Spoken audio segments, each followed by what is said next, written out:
Is there a rift in the British royal family? Hello and welcome to the Mark and Pete Show. This is the programme dedicated to the religion of business and the business of religion. Well, in the news, the image of the Duke and Duchess of Cambridge stepping onto the budget flight contrasted somewhat with the Duke and Duchess of Sussex travel this summer. Well, it seems as though there's a rift in the royal family. Well, is there? Prince William and Kate's cheap hop on the FlyBe from Norwich to Aberdeen seemed to contrast significantly with those who criticise Harry and Meghan for charting a trip by private jet. Is this just simply a case of maybe the privilege just simply taking advantage of their status? Yes. Not only that, of course, what's worse is potential rifts between Meghan and Kate herself. Well, some people are shooting at the media to say, well, actually, no, this is no problem at all. And the palace themselves say there is no issue that we need to uncover. Yes. But in my opinion, perhaps it's just a smirking gun. If fortune is like shooting fish in a barrel, then life's equilibrium is in a state of flux. For the privileged are out turkey shooting, and the rest are just sitting ducks. Well, Clergyman Pete, are we just the simple little peasants, and maybe that we should be paying for the privilege to fly around on chartered jets? Yes, well, we're big fans of the royal family here on the Mark and Pete Show. I did notice, however, in your introduction, you somehow introduced the Duke and Duchess of Sussex instead of Sussex. So I think they do. I think they suck a bit. I think it using was quite deliberate. I can assure you they are. Duke and Duchess of Success. Yeah, I think. I think. Well, if you're listening to the podcast version of this, rewind and just see whether I'm right about that. But the answer to your question just briefly is, is this the privilege just using their money just selfish reasons, and we just have to suck it up and let them? Well, yeah. There's nothing much we can do about it. I mean, the thing is, they do have the money at their disposal, but it's not just money, you see. Once you're well known, once you're a royal, you see, as soon as you have royal in the title of your podcast, you get more people clicking on it. And if you have royal blood coursing through your veins, people pay for things for you. And yes. I believe Harry and Meghan had Elton John, who, despite his name, strange name, because he should, of course, be John Elton, wrong way around. Yeah. Elton John, he paid for them to fly off somewhere. And so people give you things. Not only do you have lots of money, but because you're royal, people give you things. So I think it is a case of the privilege getting to them. But the question then is, does that actually make them hypocrites for saying they're campaigning for the environment, which they do? Absolutely. So let's take the moral standpoint here, because many people would say that actually in these austere times, and we still are, folks, yes, I'm sure our listeners are all thinking, well, yes, wouldn't it be nice to be able to charter a private jet, because they would like to go on holiday in that style. However, some people would feel that actually what the Duke and Duchess of Cambridge did was probably a slightly more considered approach to going on holiday, whereas Prince Harry has perhaps maybe, and along with Meghan, has sort of overstepped themselves and should be thinking a little bit differently about where the money goes. Remember, it's taxpayers' money, ultimately. Now, I do want to also point out that we know that the royal family have their own businesses, so we want to make a clear distinction between their own businesses and, of course, what the actual state, that's the government, you and I pay for through taxes, etc. But do you think it's morally right that they should now be flying around in such luxury? Well, I don't have this view that just because someone is living in luxury, that's somehow them taking something from me. It's not necessarily the case. I mean, there's such a thing as inherited wealth. They've inherited. I know that they're paid for some of their duties, a large amount of money. But even with that being the case, that's not taking money from my pocket. The money comes from wealth creation. Money isn't real, it's just how it relates to wealth. So them having more money is for various reasons, including the fact that people just love the royals, so they want this to continue. So I don't have it see it as any more of a problem than other disparate incomes, like my income of ladies and gentlemen as a vicar, £25,000 a year, compared with say a well-known footballer or something like that. May get a little bit more. So I don't see it as an issue, as a problem. It's people have more money. It doesn't matter to me as long as I've got enough. That's what I would say.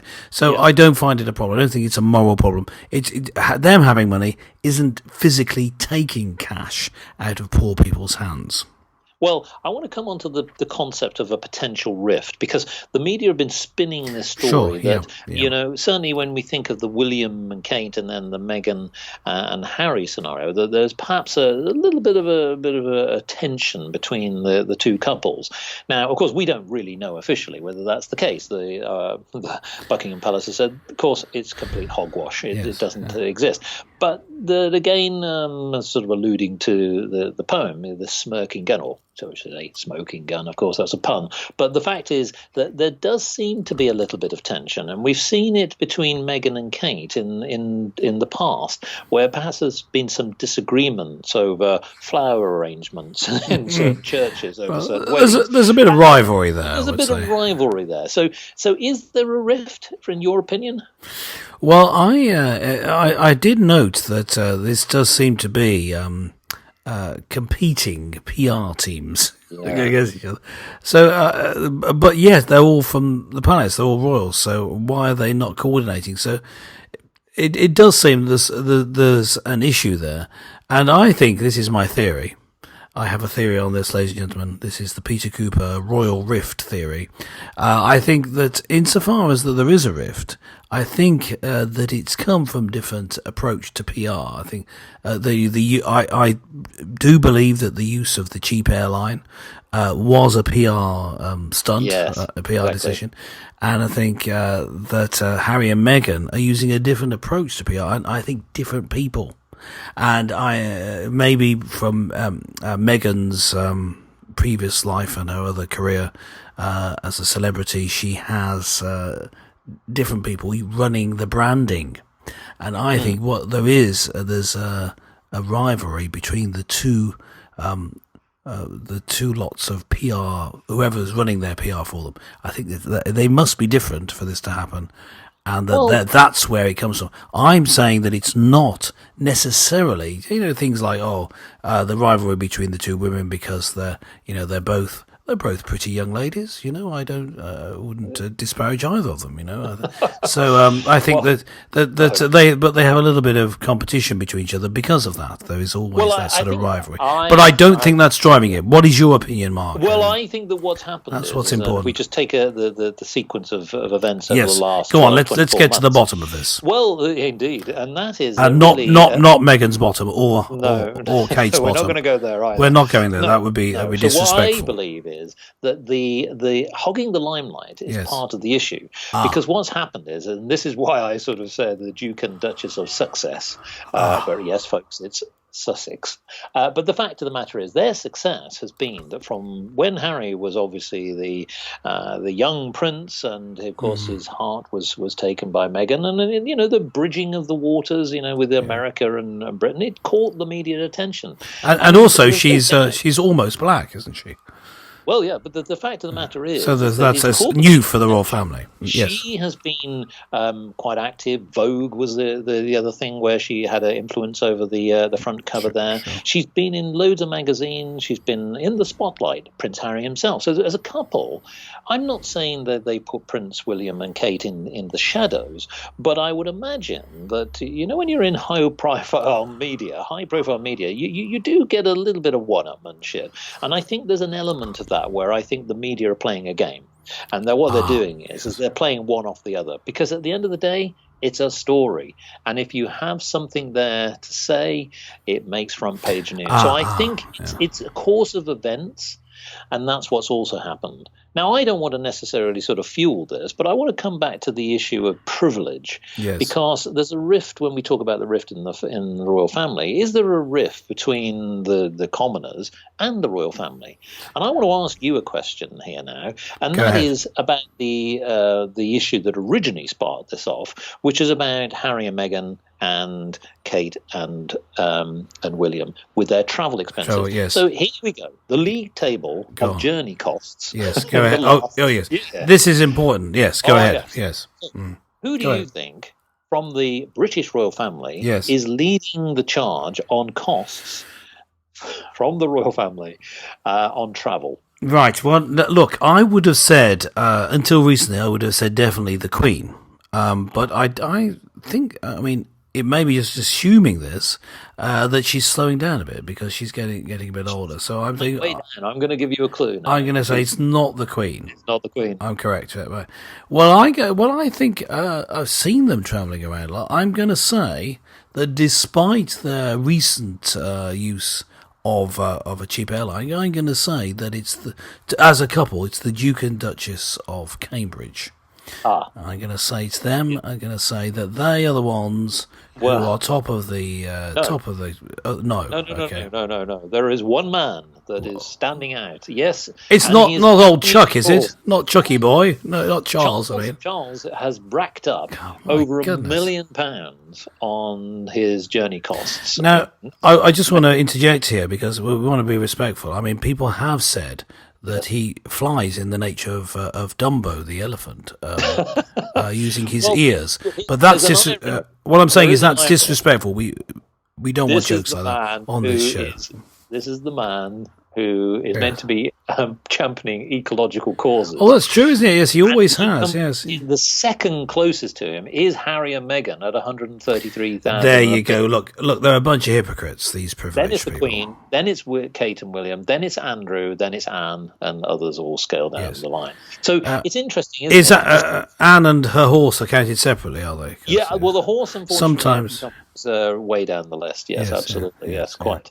But I did note that for some reason, I can't explain this, but you're even above Charles. Yes. Well, well, that's another show. Well, we'll have to investigate that. Well, us royals, we have to put ourselves about it. It's all about perception, isn't it? Because in actual fact, and this is the reason I was asking, because it really, I think, within their means and in the scale of costs, really, Harry and Meghan are pretty close to William and Kate in terms of the travel costs. Well, the thing is that this is what I would say. I would say, there does seem to be a problem with the branding, and I'll say maybe it was different people doing the PR. That was just a theory that I had. I have no evidence about that. But what I really think is that the only problem for me, and I think for people around, is the hypocrisy. If you weren't saying, "Oh, we're going to reduce our carbon footprint," and we're campaigning on these environmental grounds, and you just said, "Hey, no, I'm a royal. I love to travel around and I enjoy it," I think people would have less problem. I personally would have less problem. As you know, I'm not a fan of people, people being ashamed of their wealth. I think it's fine. Have a lot of money. I don't mind. I've got enough. I don't care if you've got more. So I think that that it's the hypocrisy that's the problem, not the expense. No. That's what for me, that's the case anyway. Well, quite. Well, listeners, what do you think? Now, Prince Harry and Meghan's recent flights in their holiday to Nice generated an estimated 37.6 tonnes of carbon. Now, it does seem that Sir Elton John, Clever and Pete reference, said that he paid to offset. But is this actually right? Now, a royal historian, Caroline Aston, told the BBC that the younger royals should practice what they preach. And what they said, or she said, was, if you're going to create your own woke-up brand of greenness and ethical behaviour, then you need to dot the I's and cross the T's a little bit. Yeah. And I would just say there is a further debate to have. We have perhaps not space in this episode on whether paying to offset is actually just a problem. Because if you think just by throwing money at it that you can reduce the effect on the environment, that's not true. You can't just spend money and that's going to reduce it. It's not putting things in a balance. If you've thrown out that carbon dioxide out there, it's going to have the effect that it has. It's still there. It's still happened, whether or not you pay to offset. And the money you paying to offset, paying for different sorts of energy doesn't reduce what you've already done. It's just a misunderstanding. So maybe we should stop thinking in those terms. Well, just indeed. saying, Listeners. Well, what do you think? I mean, why not log on to markandpete.com and let us know your thoughts? Maybe we should all take a little bit more time to think about reducing our carbon footprint, whatever that may be. Well, thanks for joining this show, and join us again next time for more colourful conversations with Clergyman Pete and Businessman Mark.